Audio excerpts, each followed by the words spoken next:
Hello, আসসালামু আলাইকুম guys. আমরা এসেছি ঢাকা ইন্টারন্যাশনাল এয়ারপোর্টের সামনে, সরাসরি এখান থেকে আপনার সামনে লাইভে যুক্ত হব।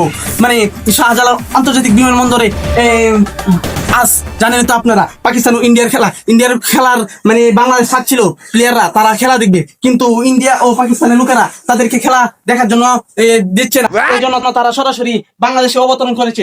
এখন তারা এয়ারপোর্ট থেকে বের হবেন, ইমিগ্রেশন পারে। তো এই জন্য বাংলাদেশের দর্শকরা হাজার হাজার লাইন ধরে এখানে আসেন। হাজার হাজার দর্শকরা আপনি দেখান, হাজার হাজার দর্শক এখানে লাইন ধরে আছেন। তো এখন বাংলাদেশ প্লেয়ার আস্তে আস্তে বের হবে, তো আপনারা দেখতে থাকেন।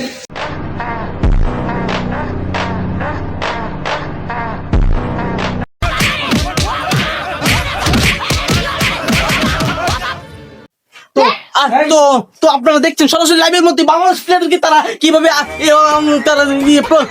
তাদের সাথে বিবেচনা ও প্রতারণা করছে। মানে বাংলাদেশ প্লেয়ারকে তারা এখন পারলে গুরু গোস্তের মতো খেয়ে দিতে পারে।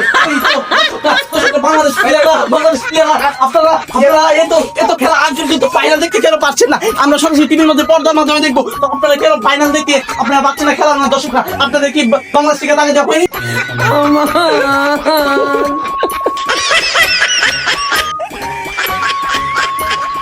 কে তো মারলো?